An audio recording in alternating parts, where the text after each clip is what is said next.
এই আশুরা শব্দটা আশারা থেকে আইছে। আশারা শব্দের অর্থ হইল 10। বিভিন্ন উলামাই কেরামগুলোর মত হইল যে ই দিনও আল্লাহ 10 জন নবীরে 10টা নিয়ামত দান করছে। ই দিনও 10 জন নবীরে আল্লাহ 10টা নিয়ামত দান করছে। এই কারণে এই দিনটা আশারা 10 নম্বর দিন হওয়া হয়।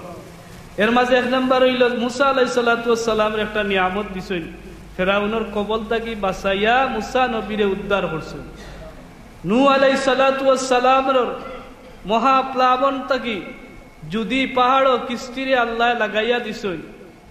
হযরত আইয়ুব আলাইহিস সালাতু ওয়াস সালাম 18 বছর পরীক্ষা দেওয়ার পরে এই দিনও আল্লাহ হযরত আইয়ুব নবীরে রোগ থেকে মুক্ত দান করছেন। সুবহানাল্লাহ। এইভাবে এই দিনটা বড় স্মরণীয় এবং বরণীয়।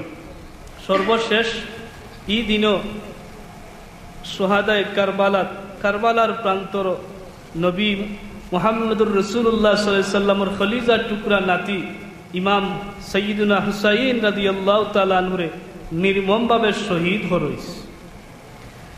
হাজিরিনে কেরাম, এই কারণে এই দিনের গুরুত্ব আমরার কাছে বাড়ি গেছে, এই মাসের গুরুত্ব বাড়ি গেছে।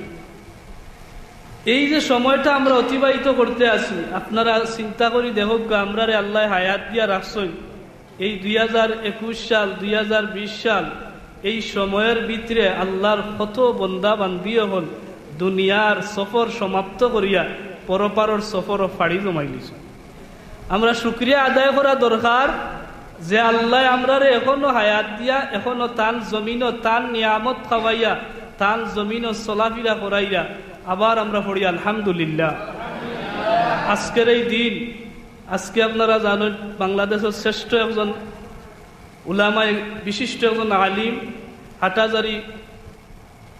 হাটাজারি মাদ্রাসার শাইখুল হাদিস বাবুনগরী আল্লাহর বন্দা ইন্তেকাল করছেন। আমরা দোয়া করি আল্লাহ যেন তান কবরে জান্নাতের টুকরা বানাইয়া দিতা।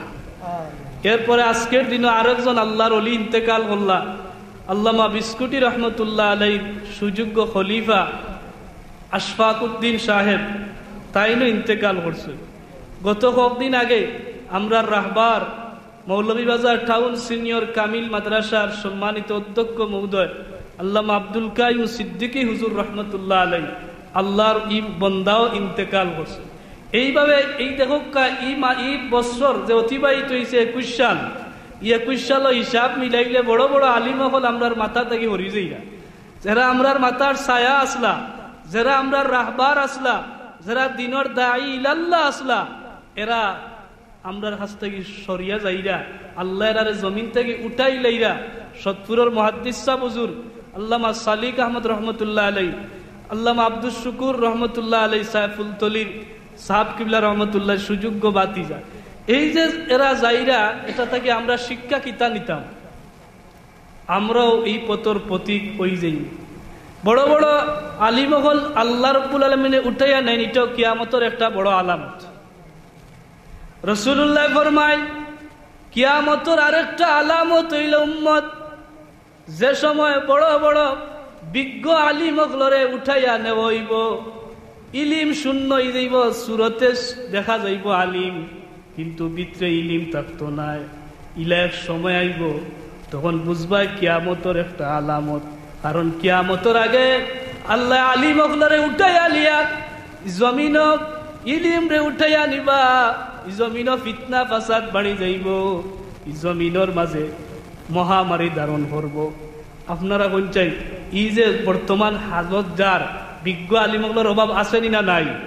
যেরকম আসেনি না নাই? বহুত আলিমগুলোর অভাব আছে। এই সময়ও ই মাস যখন ই মাস যখন আগমন করছে, আমরা দেশ আলিম সুরত ওয়ানেওয়ালা একগুলো মানুষের গাছ জ্বলা শুরু হয়ে গেছে। ঠিক কি ঠিক না? গাছ জ্বলা শুরু হয়ে গেছে যে এরা বুঝতেই এরা বিজ্ঞ আলিম না, এরার ভিতরে প্রকৃত ইলিমের অভাব থাকার কারণে সাইয়্যিদুনা হযরতে ইমাম হুসাইন রাদিয়াল্লাহু তাআলা আনহু সত্যের উপরে অটল থাকার কারণে কারবালার ময়দানে নিজের বুকের তাজা রক্ত ঢালিয়া দিছিল, তারপরেও বাতিলের বিরুদ্ধে মাথা নত করছিল না। এই ঠিক তদ্রূপ বুঝিয়া লিতে হইব যে ইমাম হুসাইন রাদিয়াল্লাহু তাআলা আনহু সত্যর উপরে অবিচল আসলা। আজকে আলিম নামর একগুলো জালিম হলে ইমাম হুসাইনরে দোষের যে তাই সত্যর উপরে অটল আসলা না, তাই খেনে বয়াত এজিদর গ্রহণ করলা না, বরং তারা হুসাইনের দোষ টুকায়, বরং তারা পাপিষ্ট এজিদর তারা গুণগান গায়। ঠিক কি ঠিক না? আপনারা বর্তমানে দেখরাই মিডিয়ার যুগ, আমরা এটা মিডিয়াতে আমরা দুর্বলতা থাকার কারণে তারা মিডিয়া বেশি, ইলে একটা প্রোগ্রামের শত শত মিডিয়া, আমরা মিডিয়ার দুর্বলতার কারণে বাতিলের বিরুদ্ধে জবাব দিতাম পারি না।